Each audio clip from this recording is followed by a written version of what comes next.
Ladies and gentlemen, welcome back to the Ground and Pound Podcast, full card betting guide for UFC 327. Prohaska taking on Olberg in the main event, live from Miami. And you know what we're here to do. Let's break this whole thing down from a betting angle. Let's talk matchups. Let's talk keys. Let's talk prop bets, money lines. And this is not my official plays. I have to emphasize that this is just my opinion on each fight from a betting perspective. And if you're enjoying the content, hit that like and subscribe button, and let's dive right in to this stacked pay-per-view card. All right, early prelim opener here. We've got Chuck Buffalo taking on Francisco Prado, and Charles Radke, slight favorite in this one. Obviously, Francisco coming in as a slight underdog. And I think that the price tag is about right here. I'm not super confident in this one. Definitely not playing this one in the top ticket or in high up in the parlays this week. I think Prado could definitely come in here and pull off the upset. That's kind of my warning on this one. Chuck Buffalo is the more technical fighter. He will mix in grappling if he needs to. And I think we see a veteran sort of UFC performance here. But I will say, I lean to Chuck Buffalo, not loving it. That's kind of my angle on this one. And I think we see the judges' scorecards. The over 1.5 should be safe in this one. I think we get some wrestling from Chuck Buffalo, which will drain on the clock. I think Francisco Prado is mostly dangerous in the clinch, in close. And I think that he's going to struggle with a little bit of the range, and I think he's going to struggle, especially early, to be able to find a finish if he is able to find a finish. So I think the over 1.5 safe in this one. I lean to the Charles Radke side here at minus 185. My official sort of prediction for this one is Charles Radke on the judges' scorecards. I wouldn't be surprised if Francisco Prado is able to win a round with, kind of just landing some sort of big shot maybe in round 2 in the clinch, or, kind of hurting Charles Radke where he's able to win a round. Francisco Prado in the clinch is very dangerous. He has some hammers. He likes to use uppercuts to the body. He has nice elbows and knees in the clinch. I just think that Charles Radke's a little bit cleaner on the feet. He has a nice left hook, and he can mix in some grappling here. And I wouldn't be surprised if he kind of just goes back to the well in moments with grappling, and he's just a little bit more technical in the stand-up, which is able to win him the decision. I like Radke to get it done. Not super confident in this one. Not top ticket, not second-tier parlays. Long outside, kind of long-tier parlays. If you want to throw Radke in there, I don't blame you. You got to look at it. 35 years old. Who's his signature win that you're kind of super impressed with? Prado, up-and-coming American top team. That's a good gym for a 23-year-old to be training at. So the upset is there. I just don't think it's going to happen. That's why I'm kind of steering clear of this one. But that's kind of my thoughts, my angle on this one. Moving on. And next up, we've got Chris Taco Padilla here taking on Markel Medeiros. And I like Padilla this week. I think top ticket. I think he should be able to get this one done. I think this price tag is fantastic at minus 188. I like him for the top ticket, second tier parlays, throw him in. I think he's just more well-rounded. I think if you look at Medeiros, he has a weakness in the grappling. We saw that with Austin Hubbard. He was able to take his back, and he lost that round against Austin Hubbard in the second round in that fight. And I think Chris Taco Padilla is live for a submission. We'll talk about that in a minute. I think the over 1.5 should be safe because Padilla, in most of his fights, he's not necessarily a guy that comes out super ultra aggressive. He gets his reads early. I think Medeiros is defensively sound enough to get over the 1.5, but I like Taco to get this one done. He mixes in elbows. He will mix in grappling. He will mix in kicks. He hits you at unorthodox angles. He's got more experience at 17-6 to 11-1 of Medeiros, and I think that he can just get this one done. 5-inch reach advantage as well. I just think he's the better athlete. I think he's faster as well, and when you look at Medeiros, he's more of a boxer with takedown defense. And I think Chris Taco Padilla's ability here to mix everything in is going to give him the advantage. He's a finisher as well. And as I mentioned, I think submission is live here. I think if you're at the Chris Taco Padilla camp, you come in here and you look at that Austin Hubbard performance against Markel Medeiros, and you see that he was able to take his back. Medeiros is a guy that I think will give up his back in scrambles, and I think that Chris Taco Padilla can capitalize. He has had ground and pound and submission victories in the past, and I think he's live for a submission here at plus 560. I think that's a great price tag. Obviously, he could come in here and knock him out with an elbow. He does have power in the hands, but I just think that if you look at the safer path to victory or in the moment, I think that's what Chris Taco Padilla can come in and do. There's value in it at plus 560. It's worth a sprinkle. But I like Chris Taco Padilla money line. I think if you put that in the top ticket and second tier parlays, you won't be disappointed this week. I think he should be able to get this one done. I feel confident in him. And I just don't see what Medeiros is going to bring back to him that's really going to give him a lot of trouble. I don't think he's going to have the power to get the respect of Chris Taco Padilla. I think Chris Taco Padilla obviously at 4-0 now, I believe it is, inside the UFC. I think the people he's been beating are also better than Medeiros. Medeiros hasn't proven anything. So give me Padilla here. I like him. Moving on. And next up, probably the fight I've got absolutely the least amount of interest in here. We've got, can we even call this guy Kelvin Gastelum, an absolute former shadow of himself here? Let's see if he even makes weight. And obviously Vicente Luque, who's not looked good since his brain bleed. So, I mean, what do you do with this one, honestly? My advice, stay away from this one completely. If you go with Calvin Gastelum, I think that is probably the only side that you could really pick here. I don't trust Vicente Luque at this point. I actually think the graphic is wrong on this slide with plus 124 for Luque. I think he's a little bit bigger of a underdog than that. But you'd have to give me like 3-1, 4-1 to be able to even consider Luque at this point in his career after that brain bleed injury. But I think that Gastelum is the better striker in terms of the boxing. I think he's the better wrestler. So if both guys come in here motivated, this could be an absolute banger. But I think Calvin Gastelum by decision is probably how you have to play this one for any sort of value. I think that Luque's durability is in question, so that's what has me kind of worried about this one. If you want to throw Gastelum in the long shot, throw him in with Chuck Buffalo kind of angle, I don't blame you. I understand if you want to parlay those two guys together. I understand it, but Gastelum is not a guy that I trust. He misses weight. He doesn't seem to take his career seriously. He's undersized at this division as well. He's 5'9". Even at 170, he's not necessarily a big guy. He just comes in slightly, chunky, as you can see on the screen. But I don't know. Not in love with this fight. Vicente Luque by submission, I don't know what the odds are for that, but, he has some nice darts and anacondas if, Gastelum does decide to wrestle. But I'm not loving it. I got to say, there's nothing I really like about this one. Probably stay away from this one. If you really need to bet on this one, Gastelum by decision, or maybe throw Gastelum in an outside long shot parlay. Other than that, staying away from this one. That's my thoughts. That's my feelings. Next up, we've got Lupi Godinez here against Tatiana Suarez. And I got to say, man, it's dog or pass for me. I don't necessarily like what I saw from Tatiana Suarez in her last two fights. I know one was against the champ, Zhang Wei Li, but Tatiana Suarez just looks like she's slowing down to me, and that's what has me concerned. I think if you look at this matchup, Godinez, if she gets a good camp here with her sister is an Olympic-level wrestler, and I think she could go over there, have a good camp with her, really to help defend the takedowns here of Tatiana Suarez. And I think that Godinez, even though she lacks stopping power on the feet, I think that she's the better striker and she's faster on the feet as well. So I think fight goes the distance. I think we see a lot of clinching, a lot of attempted takedowns. I think Godinez's lack of power in the hands is going to lead to the judges' scorecards here. I think that's the safe play. We see this one go long. And for me personally, it's dog or pass. It's Godinez or pass here at plus 130. I don't trust Tatiana Suarez as a favorite. She's got to show me that she at least, can kind of show signs of her former glory. If she's not finishing Amanda Lemos on the ground, then it kind of leaves me in speculation what she's going to look like. I think she's going to fall off a cliff at some point, so I'm kind of just avoiding that. 35 years old for a woman that lacks stopping power and only has wrestling. Granted, it's good wrestling, don't get me wrong, but at some point that's going to kind of fade. And if you look at Jasmine Jasdavicius, she still looks athletic. She still looks spry in terms of the way that she stand up and her athleticism. I think that Tatiana Suarez is slowing down. I want nothing to do with this fight other than the over. Personally, I'm not going to be playing Lupi Godinez. If you want to play Lupi Godinez and you're looking solely for value, I would say Lupi Godinez by split decision plus 800. We see it all the time in women's fights. I always say this in the betting video. Women's fights can be greasy. They can be hard to judge at times, especially with a lot of grappling, especially with a lot of damage. So that split decision prop for Lupi Godinez, if you can get it on your sports books at plus 800, has a lot of value. Would I be surprised if Tatiana Suarez comes in here, wrestle fucks her, and wins a decision? No, I would not.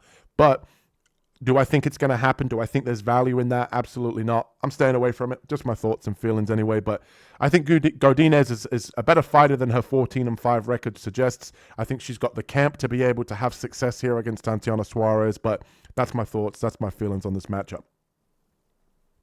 And next up, we've got Kevin Trailblazer Holland taking on Randy Rude Boy Brown.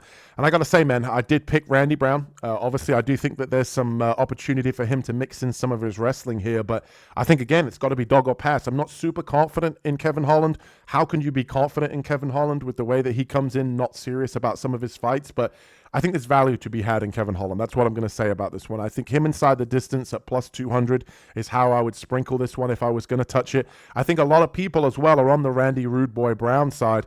And I just think that, if you look at it, I think it's a 50-50 coin flip fight. So, plus money, dog or pass. And a lot of people are kind of running to Randy Brown because of the fact that Kevin Holland doesn't take fights seriously. But if you look at, Kevin Holland's skill set, that Travis Luda jiu-jitsu, he does have, decent power because of the leverage in his punches in the stand-up. And I think that obviously both of these guys aren't used to fighting guys, with the same sort of height and frame as each other. So I think this is an interesting matchup from a fan perspective. And if you just want to kind of, not pick a side and just sit here and say, I just want to watch this from an entertainment perspective, fight ends inside the distance is almost even money. I could see either one of these guys getting a finish. Even if you go back and look at a lot of Randy Brown's fights, he does tend to find a finish. He has been finished a lot in the past. And if you look at Kevin Holland, even in fights where he's going to a decision, he's getting rocked. He's rocking his opponent like the Rodriguez fight. So there's a lot of room there for this fight to end inside the distance. I think, you've got to look at the Kevin Holland side. I just personally don't want to touch it because I don't trust Kevin Holland's ability to come in and take fights seriously. And I think Randy Brown also shows holes in his game, and he doesn't have the wrestling to smother Kevin Holland. So me personally, staying away from it. Gun to my head, I'm going Kevin Holland inside the distance for 2-1 on your money. Just my thoughts, just my feelings in this matchup. And next up, we've got Ribovic here taking on Mateusz Gamrot. And again, I think Gamrot here is the best wrestler that Ribovic has faced, so we have to bear that in mind when we're talking about the takedown defense of Ribovic. I do think that Gamrot could definitely come in here, smother Ribovic, win enough control time, look for submissions and really just lock up the rounds with control time and a little bit of ground and pound here to ultimately win a very boring decision. That's definitely a possibility, but if we're talking value, which is what we're talking here in betting, I think the Ribovic side is all the value. I think if you look at Ribovic's skill set, his ability to throw in combination, his ability to land a lot of volume on the feet could win on the judges' scorecards. We saw it with Dan Hooker, so there's definitely an opportunity here for Ribovic to follow the same game plan. I think Ribovic by decision as well. I think Gamrot is definitely durable enough to be able to land enough on the feet and stay defensively sound on the feet where he doesn't get knocked out. And I think Ribovic here can put up enough volume on the feet and land enough damage to win on the judges' scorecards. That's plus 300. I think that's good odds here for how Ribovic is going to win this fight, if he is able to win this fight. If you just want to go dog or pass and just take that plus 155, I don't blame you as well. I think we see the judges' scorecards either way. We've got a guy that wants to look to wrestle and gets tired and tends to slow down. Ribovic is more of a volume puncher than a knockout artist. So I think fight going long here, maybe the over 1.5. I think that's kind of chalkily priced, but if you want to just throw that in a confident parlay, I don't blame you. But I think the over, I think Ribovic, if you're looking to bet this one, is the angle I would take. But don't be surprised if, Gamrot's got a couple of good performances in him, still at 35 from a guy that's not proven in the division. And obviously as well, with Ribovic, if he doesn't have that stopping power, Gamrot might just walk him down, throw a couple of shots, get his guard up, and rinse and repeat with the takedown. So not super confident, but it would be Ribovic or pass for me if I was going to bet this one. And next up, dog of the week, baby. We've got Cub Swanson to make it 3 in a row here, taking on Nate the Train Landwehr. Give me Cub Swanson, baby. Let's go. 3 in a week, 3 in a row. And I think Cub Swanson here should have been the minus 200 favorite. I said that in the dog of the week video. It surprised me that he didn't open as the favorite coming off that knockout win over Billy Q, who I think Billy Q would be able to beat Nate the Train. And I just think this is a complete fade for me of Nate the Train. Let's be honest, right? Even though Cub Swanson is 5 years his senior, Nate the Train looks like the washed chinny fighter. Anybody that, wants to argue with that with me can, because if you go back and look at his previous performances, he's on a losing streak. He's getting clipped and dropped. He doesn't want to rely on his wrestling skill set. He does that out of desperation when he gets rocked. He has no head movement. And I think Cub Swanson, if you go look at, even his previous fights, even in some of his losses, he's still competitive. He's still landing. He's still athletic. He's still fast on the feet. And I think Cub Swanson could come in here and get a knockout. There's talk of Cub Swanson, I believe, in this fight of retiring after this one, win or lose. What better way of being able to do that right off into the sunset, get that knockout of Nate the Train here and retire? That's sitting at around plus 240. I would not be surprised if Cub Swanson comes in here, gets the knockout with the big right hand, and is able to ride off into the sunset. Obviously, Swanson, plus 100. Do your line shopping. He is still a slight underdog on some sports books. Obviously, that's why I got out dog of the week earlier in the week. But It's got to be dog or pass here for me, and that's why I think he's the most viable betting underdog. I did want Joshua Van as dog of the week. He was my initial dog of the week until that fight got cancelled, but obviously Cub Swanson, I think he can come in here and make it 3 in a row. We cashed with Moicano. We cashed with Yusri Belgari, looking to make it 3 in a row. And I think the over 1.5, for as long as it could last, I think actually, I don't really know if that's a safe play, the way that Nate the Train fights, but I do think that, if both guys come out very aggressive and don't get the finish, there's a chance we get over that 1.5, but I think that there could be a finish in this one. That's the angle I'm playing. I think Cub Swanson is the angle I would look to take here, my personal opinion, but even at 42, I still think that he looks good. Let me know in the comment section below. Have you got Nate the Train? Are you riding with the 3 in a row for the dog of the week with Cub Swanson? Just my thoughts, just my feelings on this matchup. But I think Cub has a lot left to give, and I think he's retiring at the right time. I think Nate's on a downward slide. So Cub Swanson, baby, let's get it 3 in a row. And next up, we've got Aaran Pico here taking on Patricio Pitbull. I got to say, man, I think Patricio Pitbull is just not the side to be on. I think Pico here, top tier parlay. I feel confident in him, even after coming off that spinning elbow loss to our former dog of the week, Lerone Murphy. My favorite dog of the week, as I always got to call it. But I think Pico can come in here and just be better everywhere. He's 11. Can't even do math right now. 9 years, younger. I think he can come in here and wrestle fuck Patricio Pitbull. I think on the feet, he's more athletic. I think he's got the sharper hands. I love this price tag at minus 350. I think it's exactly where it needs to be. And I just don't trust Pitbull. He can be low volume at times. He's going to attack the calf. Yeah, sure, great. He's not the better wrestler. And I think the Golden Gloves champ here in Aaran Pico should have his way on the feet and have much crisper, more athletic hands.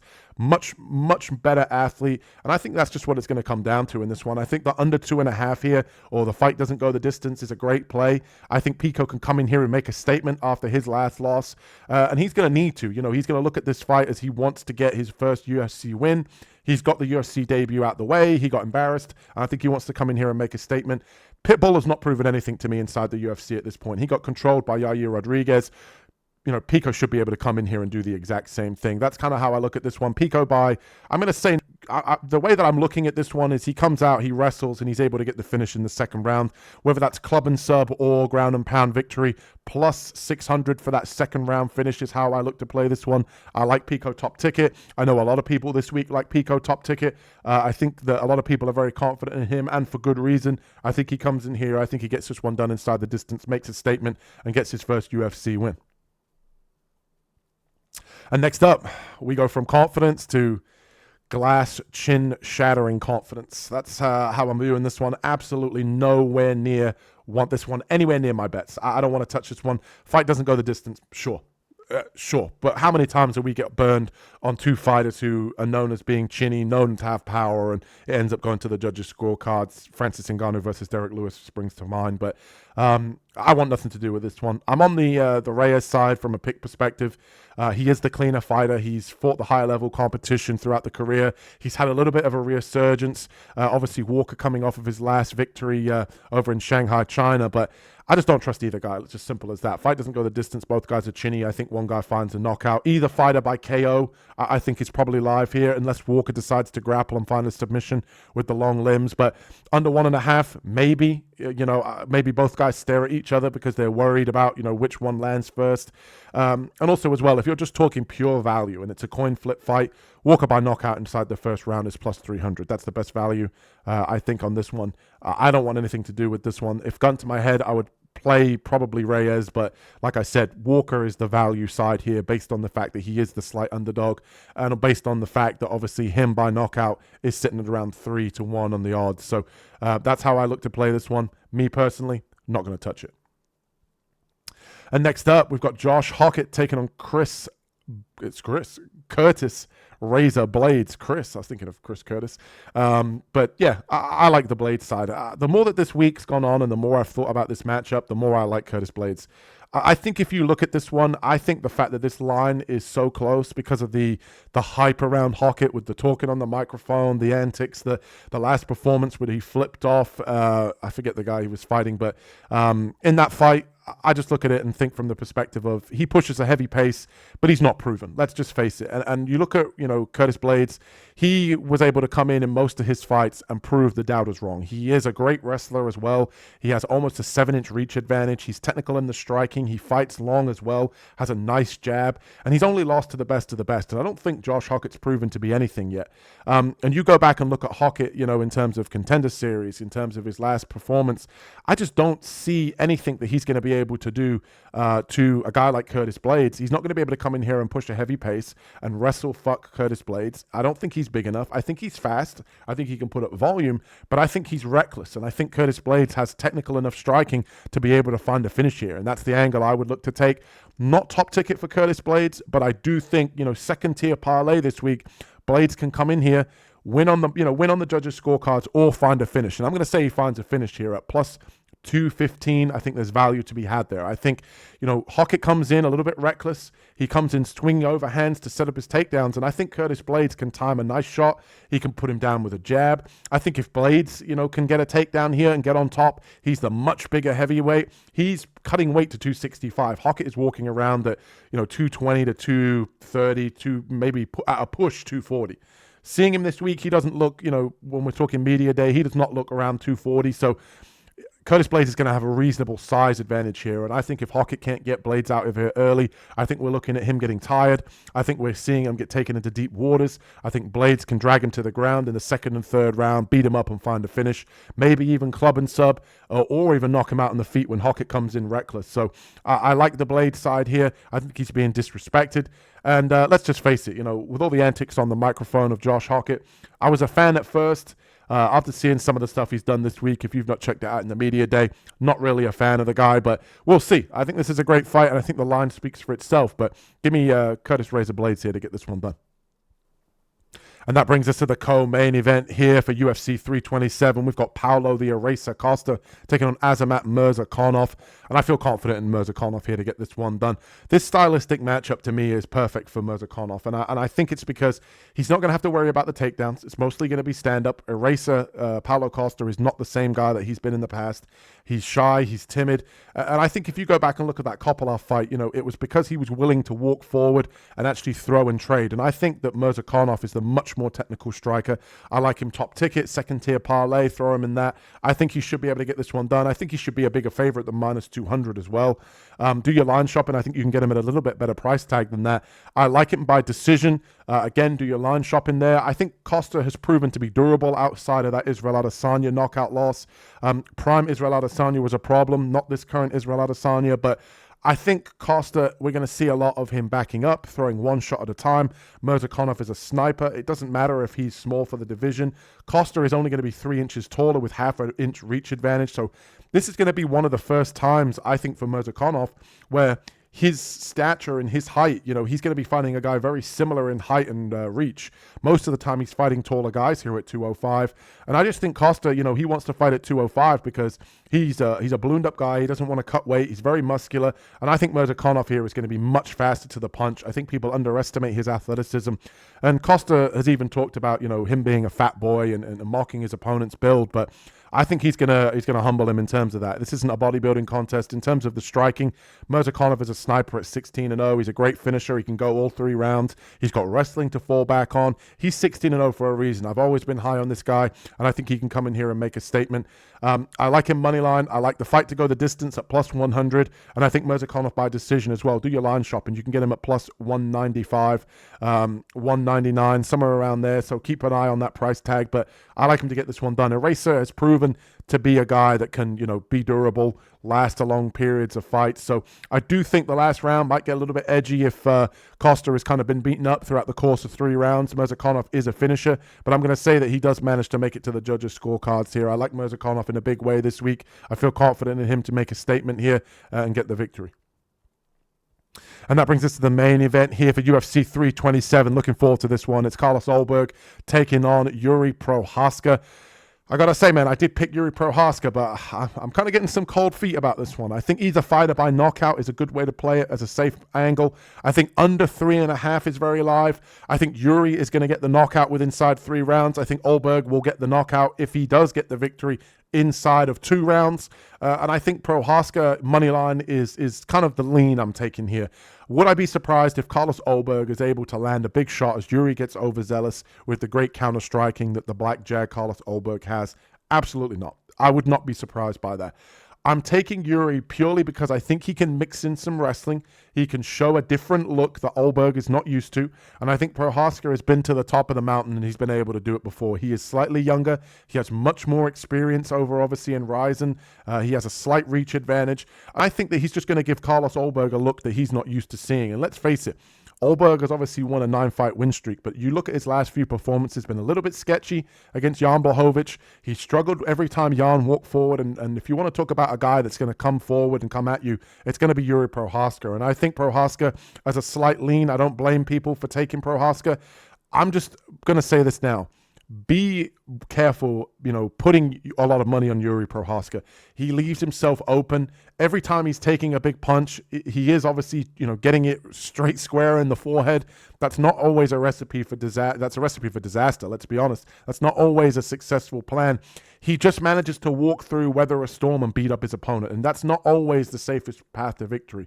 If he comes in here and wrestles, it could definitely be a safer path to victory. But I lean to Yuri Prohaska because of the experience and his ability to wrestle. That's kind of the angle I'm taking. I think the under 3.5 is probably the most confident thing I would say in this fight. Not super confident in Yuri. I wouldn't bet. I wouldn't personally touch this one. I would enjoy the main event. Hopefully we cash on all some of these other fights and some of these other prop bets where we can just kind of ride the train here and just enjoy this main event banger. This is going to be a great fight for as long as it lasts. That's my thoughts. That's my opinions on all of these fights. Let me know in the comment section below if you were enjoying the breakdowns. Hit that like and subscribe button, and we'll catch you guys in the next one. Peace.